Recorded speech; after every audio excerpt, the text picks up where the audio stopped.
বিগত 5-7 বছর ধরে এখানে অবৈধ ব্যবসা চলছে, মধুচক্রের ব্যবসা চলছে। এই কায়রালির ফ্ল্যাটে আমরা এখানে ধর্নায় বসি, পুলিশ এসছে, পুলিশ একজনকে অ্যারেস্ট করেছে অলরেডি।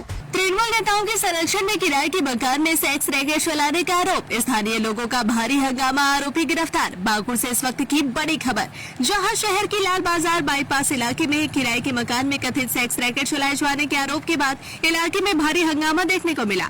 स्थानीय लोगों का आरोप है कि पिछले कई वर्षों से इस घर में अवैध देह व्यापार का धंधा चल रहा था, लेकिन तृणमूल नेताओं के कथित संरक्षण की वजह से कोई कार्रवाई नहीं हो रही थी। आरोप है कि जब भी मोहल्ले के लोग विरोध करते थे, उनकी शिकायतों को नजरअंदाज कर दिया जाता था, लेकिन राज्य में सत्ता परिवर्तन के बाद अब लोगों का गुस्सा खुलकर सामने आने लगा है। मंगलवार को बड़ी संख्या में स्थानीय निवासी सड़क पर उतर आए और आरोपी के घर के सामने जमकर विरोध प्रदर्शन किया। लोगों ने इलाके में चल रहे इस कथित सेक्स रैकेट को तुरंत बंद करने की मांग उठाई। मामले की गंभीरता को देखते हुए पुलिस भी तुरंत हरकत में आई और कार्रवाई करते हुए मुख्य आरोपी किराएदार को गिरफ्तार कर लिया। फिलहाल पुलिस पूरे मामले की जांच में जुटी हुई है। स्थानीय लोगों का कहना है कि मोहल्ले का माहौल लंबे समय से खराब हो गया था।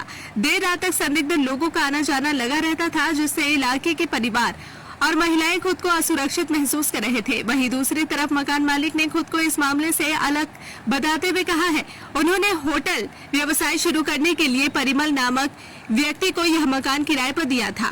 उन्हें इस बात की कोई जानकारी नहीं थी कि घर के अंदर किसी तरह की अवैध गतिविधियां चल रही है। अब सबसे बड़ा सवाल यही है कि अगर इलाके में इतने बड़े समय से यह धंधा चल रहा था, तो आखिर कार्रवाई पहले क्यों नहीं हुई? और क्या सच में राजनीतिक संरक्षण की वजह से अब तक इस पूरे मामले पर पर्दा डाला जाता रहा? फिलहाल पुलिस आरोपी से पूछताछ कर रही है और पूरे नेटवर्क की जाँच शुरू कर दी गई है।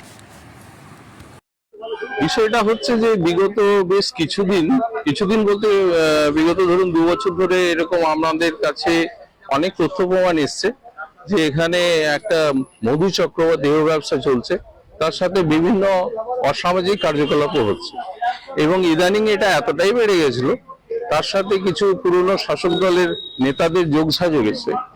বারবার আমরা যদিও কমপ্লেন করেছি, প্রশাসন থেকে তার ব্যবস্থা নিয়েছে, কিন্তু তাৎক্ষণিক তারপরে তাকে ছেড়ে দেওয়া হয়েছে, যার ফলে হয়েছে কি এই জিনিসটা উত্তরোত্তর বৃদ্ধি পেয়েছে, কখনোই কিন্তু এটা কম হয়নি। ইদানিং এটা মাত্রা ছাড়িয়েছে, যে জন্য ধরুন আমাদের পরবর্তী জেনারেশন বা এই পরিবেশ যে ব্যাপারটা রয়েছে সেটা অত্যন্ত খারাপ হচ্ছে। এর একটা প্রভাব, ঋণাত্মক প্রভাব, নেগেটিভ একটা প্রভাব পড়ছে সমাজের উপরে। সেই জন্য আমরা প্রতিবাদে এসেছি যে এই যে জিনিসগুলো ঘটছে এগুলো যেন না ঘটে। আমাদের প্রশাসনের উপর পূর্ণ আস্থা আছে, আমরা প্রশাসনের কাছে প্রার্থনা করেছি আইনসঙ্গত ভাবে যেটা ওনারা এনকোয়ারি করার পর দেখবেন, ওনারা সেই মতোই যেন ব্যবস্থা নেন। একটা বাড়ি তৈরি করছেন, সেখানে ভাড়া দিচ্ছেন, মূলত এখানে কি কাজ হতো বলুন? রুম ভাড়া দিত, রুম ভাড়া লাগে, মধুচক্র চলে। মধুচক্রের অভিযোগ সেখান থেকে পুলিশ এসে আটক করেছিল এবং তুলেও নিয়ে গেছিল। হ্যাঁ তুলে নিয়ে গেছে।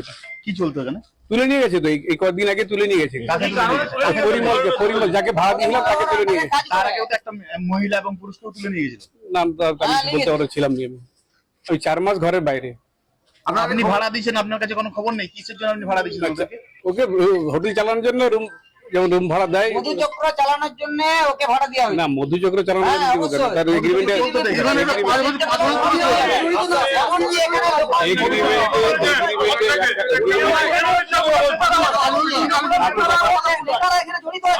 আপনাকে দীর্ঘদিন ধরে এলাকার মানুষ ভালোবাসে, আমি কারোর সঙ্গে খারাপ ব্যবহার করি। সবকিছু